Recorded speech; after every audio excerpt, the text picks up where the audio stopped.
Folks, I said until the lions have their own historians, the tales of hunting would always glorify the hunter.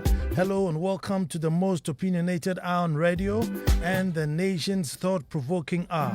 I am Nana Ansah Kwao, the fourth chief of the Little Republic of Akwamu Edumasa, and I say thank God it's Monday. Another wonderful opportunity to speak out freely, vent out with caution, and to descend with reason while we enjoy one of radio's ultimate talk shows. Welcome to the ritual I call That My Opinion, only on Joy 99.7 FM, every Monday at this time. Our topic, unemployment in limbo. Unemployment in limbo. So at this point, I'll say, let us all gather and make truth good.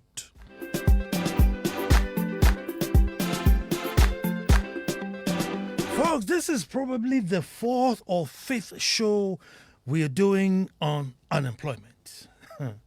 And every time the story is the same. A renowned institution will drop some damning statistics. And then we all pretend it's news. We didn't know. This has really shocked us, and we are really good at that. You know, we act all shocked. Hey, Sana here. We didn't realize. And yet, folks, we see all these long queues when the services opened for recruitment. There are mile-longs of, able bodies who suddenly everybody wants to be an immigration officer, everybody wants to be a police officer.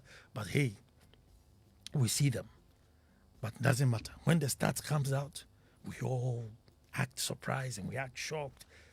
And then we give it traction, like we're doing just now. We give it traction 2-3 days, then we move on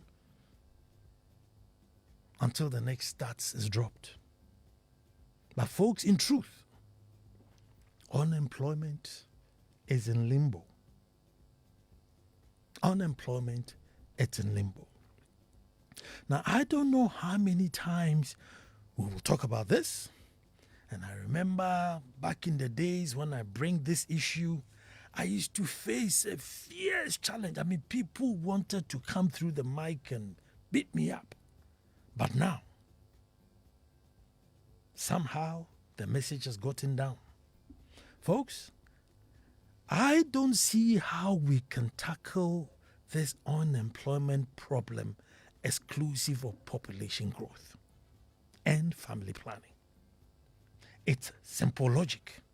We are producing more people than the economy can cope, expand, and create jobs for. Folks, the number of new babies who come in, and God being so good, when they come, they stay. They don't go. And so, by all means, at one time, they will turn 18, 19, 20, and you need to create that many jobs. So if you're putting in between 700,000 to 800,000, pushing 900,000 babies every year, give and take, you need, about 500,000 jobs a year when they turn 18. Give and take. I mean, I say 300,000 jobs. Can you create 300,000 jobs in a year? That's the simple truth. Can you create 300? Because every year, you have a whole bunch who turn 18. Yes, one or two would, die and go. The others will retire, and you have to fill the gap. So let's say 300,000 jobs in a year. Can we cope? Folks, a great percentage of our economy belongs to foreigners. So when they tell you the economy grew by 1 trillion, 10 trillion, forget what's my champagne say, don't walk past somebody's cornfield and start growing K19. It's somebody's corn, not yours. And they don't create job, even though they make millions and millions, their jobs, they don't create that many jobs. They don't create that many jobs. The part of the economy that belongs to us is also largely informal. So it's very difficult to monitor and extremely difficult to tax. Ipana muni baby o no pa ko techi man ko for tomatoes. The next day no pa ko wini ba na ko for tomato. I mean, unless you put a tracker on her leg, it's very difficult to track. Meanwhile, they be making quite a lot of money. We haven't found a way of formalizing that. Folks, all our economy at the moment can do is stopgaps. Yes, this, yeah, that, yep, this, stopgaps. If you're lucky, they'll politicize it a bit and move on until the next starts drop. But the real issue is still on the ground, pending and waiting. And waiting. Folks, recently there was a viral video of how students are fed in Korea and how students are fed in Ghana. And then in the Ghana pot, there's some small fish where 10 people have to divide this fish. And then if you look at the Korea one, it's like eating in a 5-star hotel, really lush. If you look at the nutritional value, there's a great difference. Truth be told, folks, it's not a matter of money issue. We have about 3-4 times the number of students in school than they have in South Korea. So even if you have that South Korea budget, you will still have to lower the quality of the food in order for everybody to get a bite. It is the numbers. It is the numbers. So if you take the Yawedu Chum in South Korea, he hasn't got that much of a headache than the Yawedu Chum here. So that when they have a budget to support their children, where you have the ones in South Korea where the parent also know that because they are parents, they have some sort of responsibility for their child. You have one here who would have told you that, no. Even if you try to support your child, it means you don't respect my system, so don't support the child. So this is the numbers, folks, the numbers. You would have to drop the quality for everyone to get a bite. We are not coping well, or should I say, we are a bit overwhelmed. But who's going to bail the cat? Who's going to bail the cat to say that, listen, family planning should really be pushed and be free, and to explain to people that it's not multiple births that are important, but it's quality birth. So that if you can afford 2, you're okay. If you can afford 1, you're okay. 3, you're okay. Don't give birth to 7 and go and sleep and hope that the country will grow. And we can't cope. But look, in spite of everything, I still believe one big question needs to be answered. Bipartisan, cross-religion, cross-tradition, must be answered. Or we should all come together and even agree on what should be the answer. And that is, what void in Ghana do we want our education to fill?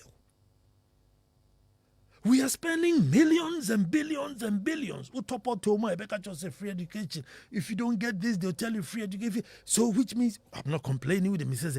So if we are putting all that money in, collectively, what void are we hoping to fill? Are we sending children to school in their numbers for?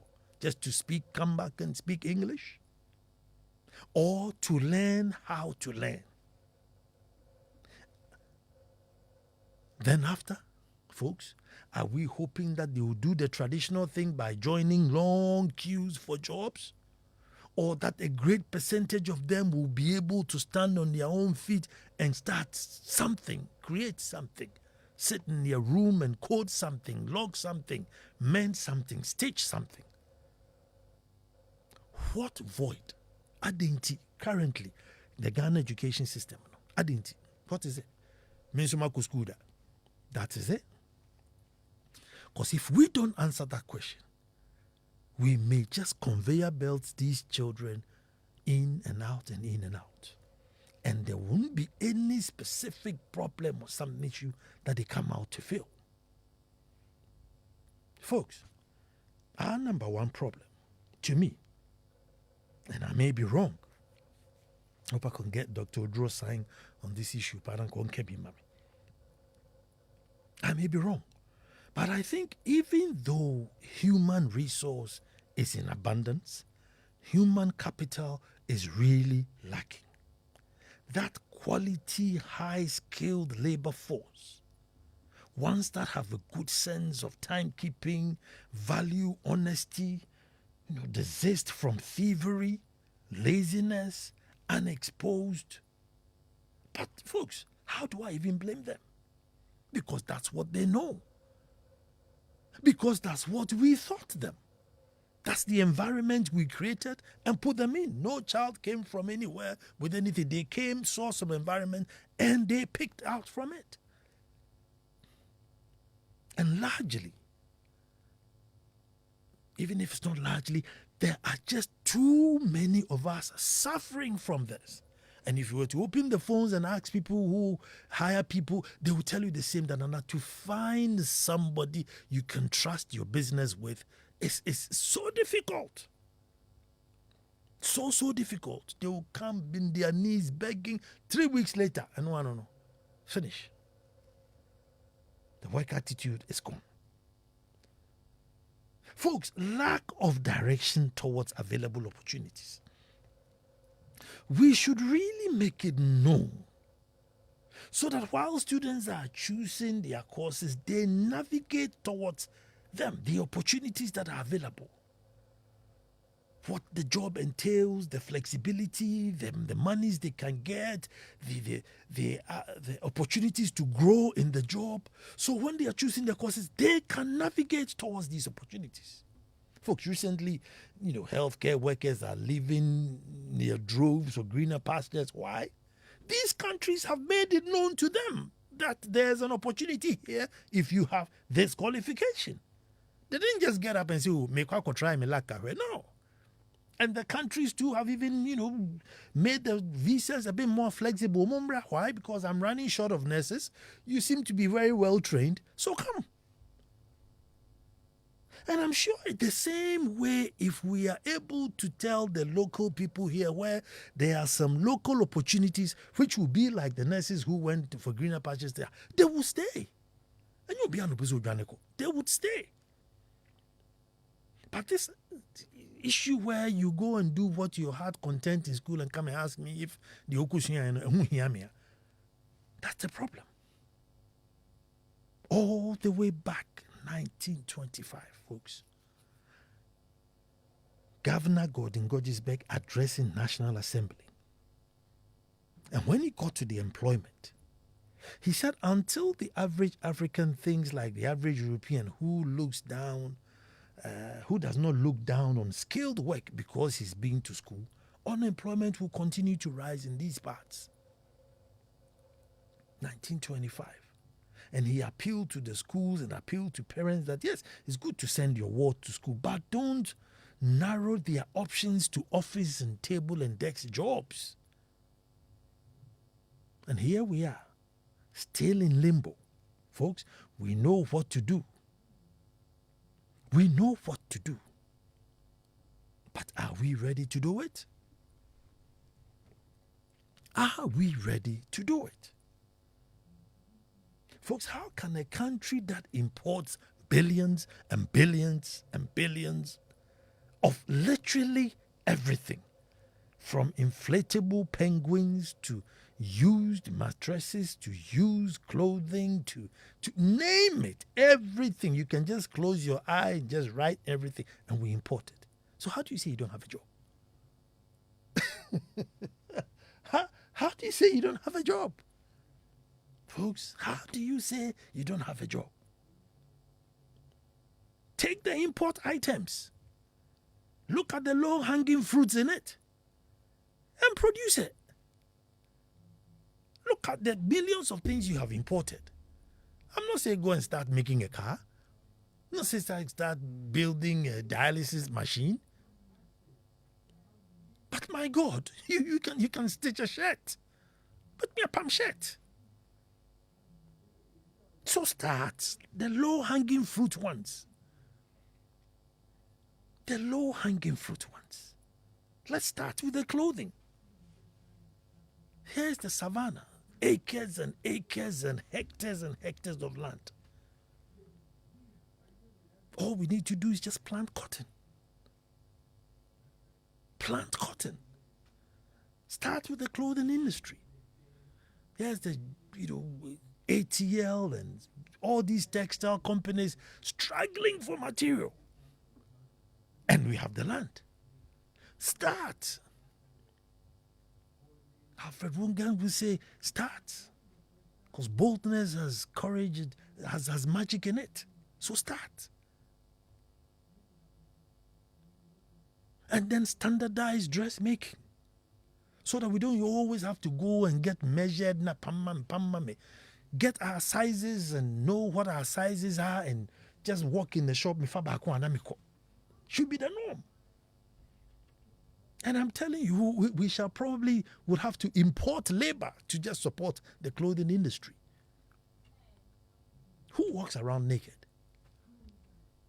And these days, with a modern woman, Oshatade 3 that's like really, really old. It's like, I said 3 times, that's it. On Shatade Nibu. Oshatade 3 times, it's gone, finished. So, if we can train people to that level, because I'm sure all these folks come in and start, it's human beings that are sewing it, not machines, human beings. So I'm sure it's just a technique. Teach our people that technique, that skill. I'm just saying, let's just start with just the clothing industry. What the kind we import, just import the rice, import gari, import anything. But this clothing, let us be self-sufficient in our clothing industry. Can you imagine the number of people you would need? The button industry, the zip industry, my God. So we cannot, at this point, still be crying about that we are unemployed. We can't. You have the raw materials, you have the technology, and you have the bodies. Not saying we can do it all, but my God, let us start. Start with clothing. Plant the cotton, mail them into whatever fabric we want, and start stitching. And you will be shocked about how many people the clothing industry alone will mop out of the system. It will mop so many people out of the system if you're not careful. Bankers will be standing at Legon paying for people's school fees on the basis that when you finish school, you're coming to the bank. That's how much it will work. Industries will go to Legon and say, listen, I will pay for your school fees and I'll bond you for 10 years.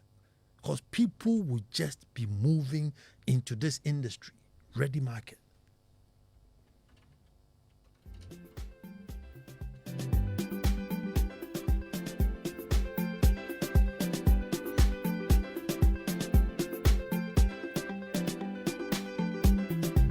So I'm saying that we know what to do, but we're not going to do it. So you, the youth, should come together, read wide, research wide, and find how it is you rescue yourself. Because I've given you a speech from 1925. We are in the year 2024.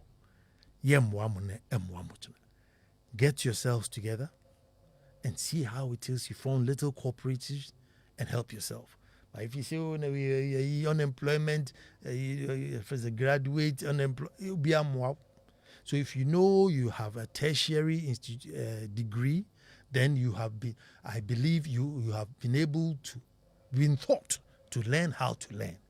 Get yourself together, groups of 10, groups of 20. Think of something. Think of something. Delivery, packaging, something. and start helping yourselves. Because as for the government sector, I think we have employed like 2.5 times over out of benevolence. Think of something and help yourselves. Otherwise, you'll be there until the next statistics comes out. Folks, it's 0302 216 541. 0302 216 541.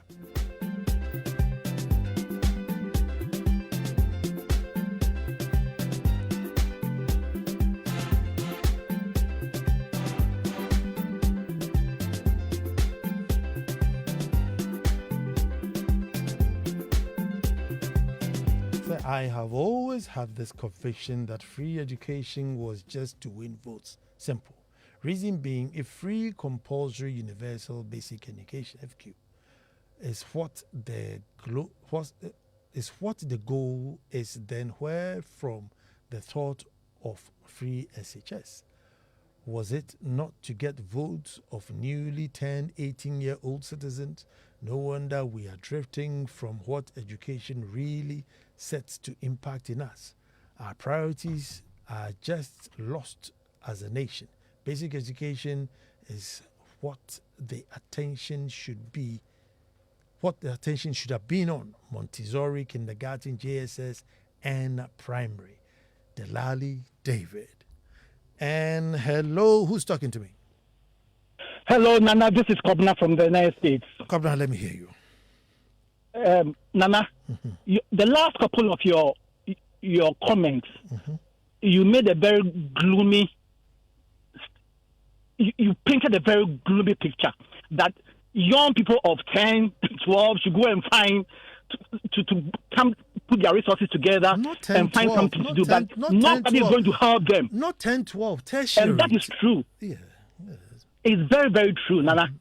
And that is a very gloomy and that's a very sad situation. That when you go to other jurisdictions, let's say the United States, they have something called the Farm Bill, right? The Farm Bill is a direct government policy. It's a direct government policy that helps people to create jobs in the farming industry, the agro-processing industry.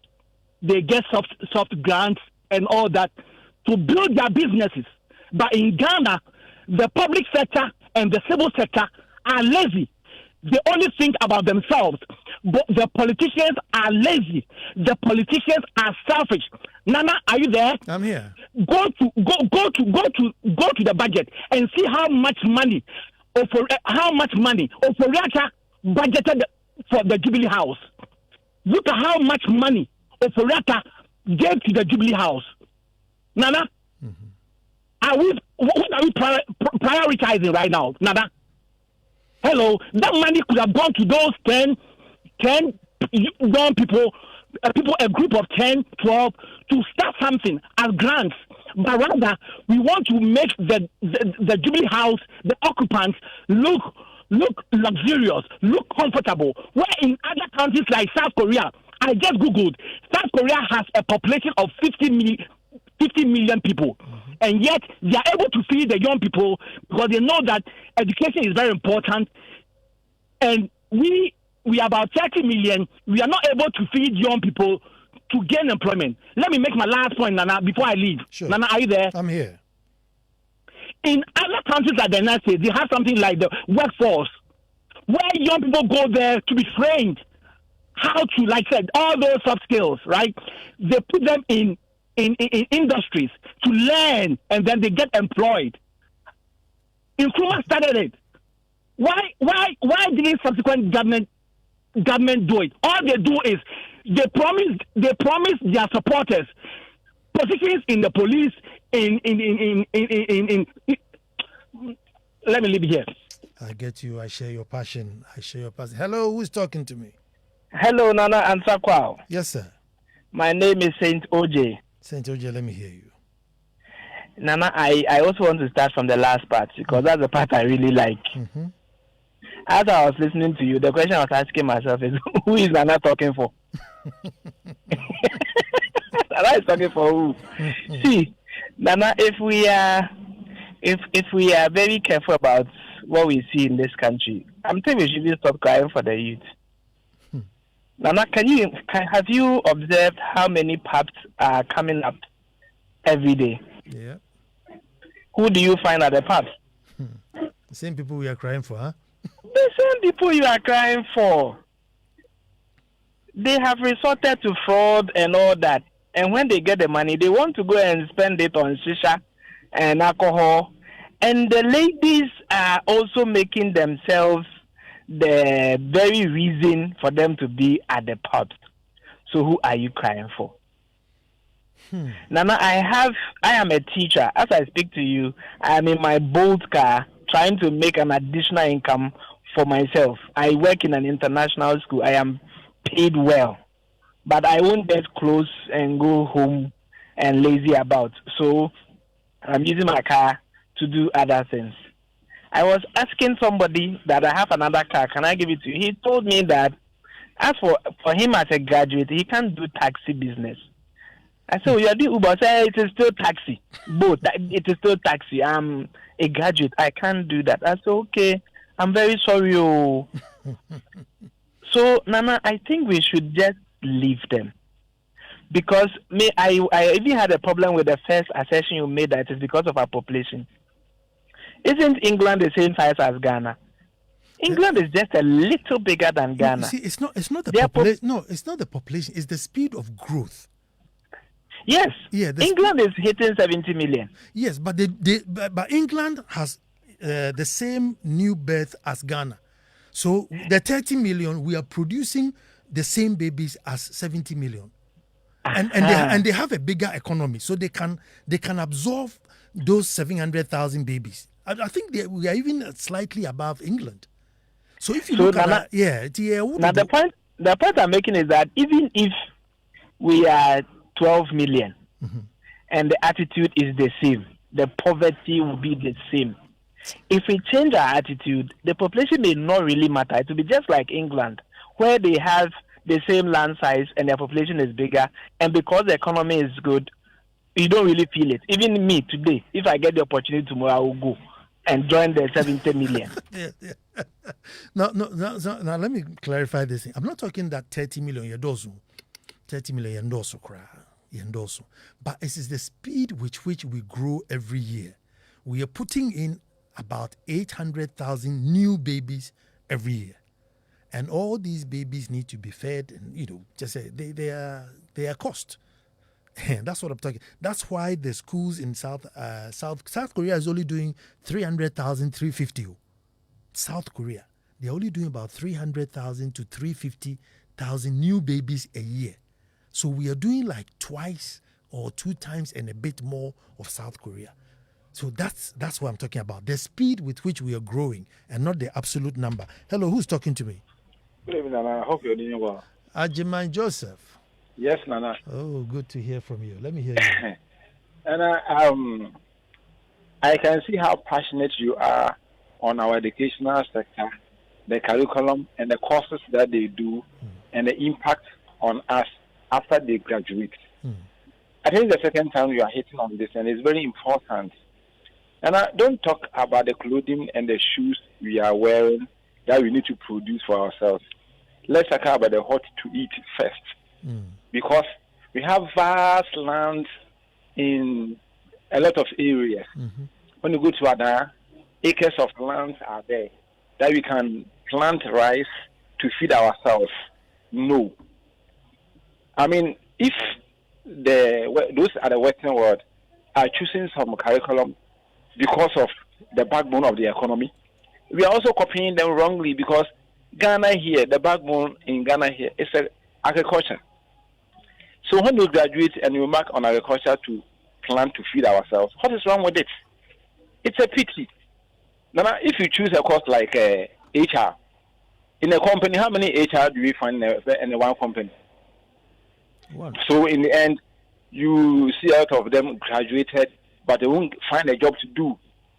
The few ones who will choose a nursing, we are not able to take care of them, and they will run into the Western world. So what are we doing? And as we are talking about the number of babies we are producing, what is their future, Nana? That's the biggest question you need to ask. And God bless you for coming out with such a topic. God bless you too, my brother. 0302216541. Hello, who's talking to me? Hello, Nana. I greet you, sir. I greet you back, David. It's me, Derek, sir. Derek, let me hear from you. Nana, the issue, I think, is very simple. Mm-hmm. Because of the quantum corruption in the system and the overpopulation of issues, that is what is killing us. You'll be surprised. You grow up with a gentleman you know within your community. Suddenly he becomes a politician and he starts putting up mansions. You see people in the public service. Suddenly they become rich. So it's like the private sector is not, we are not being innovative. Because if these areas and the corruption is being checked and is reduced or made more unattractive, that will compel the at least unemployed youth on the streets to at least start doing little. The last time I told you, when we were discussing this 24 hours something, if you travel to certain countries, you can do some menial jobs and then you are a happy man. It's not a question of whether you are in a white-collar business, you are in politics, you are in here or there. It's how you can take care of your home. Now I'm struggling, honestly. If I don't tell you, I'm struggling. And sometimes it takes benevolence of others to support me to take care of my kids. But I've never given up. And if I tell you sort of things I do, now you'll be surprised. So at least, let's do something about it. These politicians will be coming year in, year out, giving lots of promises. Look at what we are in now. It's a total mess. But who are we to complain? Thank you very much. This one says, Nana, it's because the structure of our economy has always been to train people to be employed rather than to employ. Entrepreneurship is just absent from our educational curricula. Liberalization of our tertiary educational system has also not helped because we allow the institutions to determine and run profitable or cost recovery programs, mainly in the arts, rather than those needed to develop our economy. We also have no system to regulate programs that one can pursue at any level of education, leaving people to self-choose their programs only to blame government after graduation. Our curricula and programs are also archaic, coiled with inadequate industry and slow expansion of the Ghanaian economy to absorb them, leading to supply of labor exceeding demand. Solution: let us develop a sustainable national human capital requirement plan to project in advance the various skills required to develop our country and share the responsibility for their production to various institutions. Step up the TVET system to form olive the informal sector. Avoid politicization, employment in Ghana, regulate the programs mounted by institutions, connect training to industry to enable us train ready to be employed labor force, avoid training Ghanaians for other countries. Dr. Odru Osai. Thank you very much for that contribution. Hello, who's talking to me? Hello. Yes, sir. Yeah, Nana, this is Claude from Tema. Let me hear you, brother. Yeah, Nana, the one who called before me, was talking about land in Adan and maybe young people getting access to land to farm. Mm-hmm. Oh, I missed that. This one is from my engineer Boache. It says, Nana, we don't have 3 or 4 times the number of school-going children than South Korea. There are twice as many school-going children in Korea as we have in Ghana. In other words, there are about 14 million children in the schools in South Korea, while there are about 7 million in Ghana. And in any case, the population growth is 2.1%. Hello, let me talk. Talk to me. Hello, who's talking? Hello, good evening. Yes, sir. Shem, let me. Oh, Charlie, thanks for the nice hospitality. Oh, that's good. That's the same one time I was whenever you visit The Tema house in Wusu. my house. Yeah, Good, belongs to good. my guy. So you know, so now back to the substantive issue. Yeah. I would always say the message where it needs to be said. Look, the word impossible by itself suggests that impossible. Everything we see around us today was once an impossible. Now we have given some people the mandate to govern, to sort of bring rules, a set of rules together for us. For 32 years, we have seen these people play tricks with us, not do anything about it. So we cannot just sit and look and say we want to create jobs for ourselves. We must also create that change we need in our politics. And that is putting both NPP and NDC to the curb. They should go to the side. Let us go and look amongst the others and see whether they will come with solutions. When was the last time you heard a Ghanaian president talking about Pan-Africanism? When was the last time you heard somebody really with a message that resonates with everybody? They must send a message, and then now they are, how do you call it? The PROs and the top people will now come and douse down the issue and try to explain things to us. Look, the average Ghanaian now is no more the average Ghanaian 2010 or 2010 or 2005. The average Ghanaian are woke. The average Ghanaian can read. The average Ghanaian social media. They see what some of these people are doing and they know. We have avid land. It's an asset. We need to build upon it. Everybody wakes up and thinks about food. We need to follow that hero. But what we constantly need is leadership. We just need that direction. Before that direction will come, yes, the youth, they are forming in consolidations, they are forming in groups, but still, with wrong direction from these policies, some of these things these people do, they will come in and then mess everything up.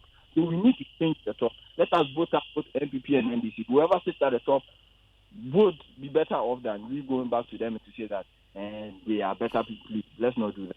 Thank you very much. Thank you very much. Nana, last week, a lady in her early 20s walked into my workplace with 2 children, both under 6. For a second, I thought she came to inquire a nursery vacancy for the kids. But to my surprise, she's soliciting money to start a business.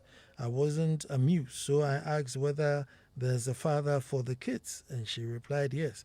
I refused to give a penny. They seem to have the children in the hope that we will pay for their living. Nana in Spinkters Road. Hello, who's talking to me? Hello? Yes, sir. Who's talking to me? Nana? Yeah. I don't want to mention my name. Okay. But then I want to tell you that we live in a very sad country. Very sad. I started working in industry about 8th of March. I'll be 2 years where I am. And I'm telling you, Ghanaians are being treated as slaves in this country. Look, if our politicians will keep doing what they are doing to us as Ghanaians, we won't go anywhere. Look, the youth of Ghanaians are willing to work, but they are being offered peanuts for their intelligence. I'm telling you. It's sad. And our politicians must sit up. Where I work now, they are very connected. They are very, very, very, very connected. And I would like to speak to you up there. Where I am is noisy, very noisy. But then, look, the youth are willing to work. Yes, people have their observations because some of the youth will earn money through illegal means and spend it lavishly. As one of the callers said, they go to the clubs, they earn the money, go to the clubs, and the women are there to help them spend it. But I'm telling you that, look, Ghanaian youth are willing to work, but the system is not helping them to work. Look, you can have even a PhD holder where I'm working being paid peanuts. I hear from the grapevine that the CEO wants employees to be very comfortable, but people, and you'll be surprised that it is Ghanaians who are ensuring that their fellow Ghanaians are not paid what they are worth. And if I tell you the industry, you marvel. You will marvel. Let's talk of Sir Abeki will take your number. This is Nana. I remember vividly the opinion you shared about the population of Nigeria and how you juxtaposed that to Ghana's population growth. You made it clear that we are growing reality, that we are a growing reality of what is currently happening in Nigeria. It's true. Sadly, our leaders aren't seeing this as a problem. Population growth can't be separated from the unemployment crisis we are being faced with. And I think it's David Delali, you sent that. David Delali.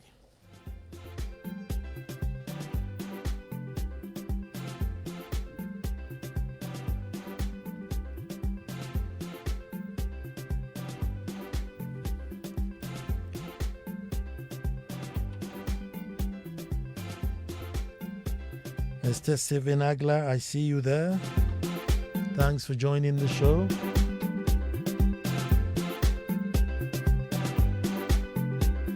Well, today I didn't want to bore you with statistics. Yeah, I can't start now 14%, 3 million in my way. I didn't bore you with statistics. So I thought, why don't we just discuss the reasons why we just don't want to do what we have to do?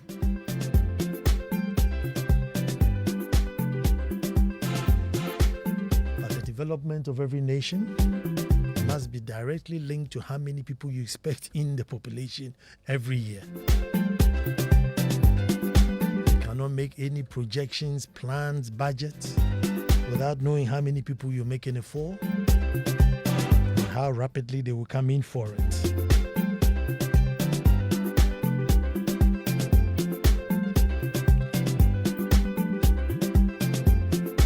Those of you in the arts industry,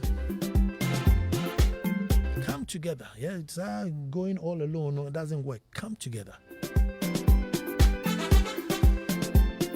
10 or 12 of you come together. You finish school, some of your mates are not working. Come together.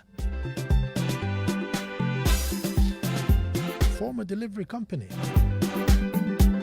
Maybe you just deliver only medical products. That's all you deliver, just medical products.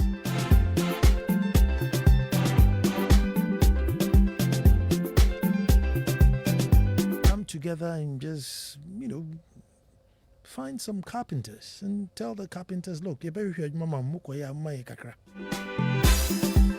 have the ability to, do the TikTok thing and whatever it is, so you do it. The people will come to you, you get the artisans in, go and make sure the place is tiled, the place is carpentered, you take your 10% now, Nantiko. Something, yeah, baby, do something. Dance, jig, sing, blow a trumpet, do something. Offices are full. They are so close to the person's father, they just take the person.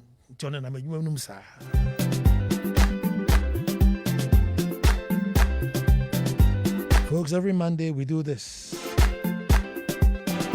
Every Monday we do this right after the news. If this is your first time, welcome and always join us. Tune in. I am Nana Ansah Kwao the Fourth, Chief of the Little Republic of Akwamuedu Masa.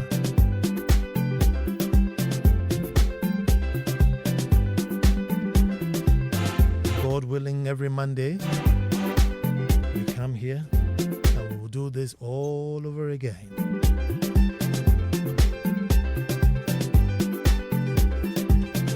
Charlie is here to give you your news bulletin. Kofi Hayforce is on standby to give us some soul-searching songs while we search for jobs. See you Monday.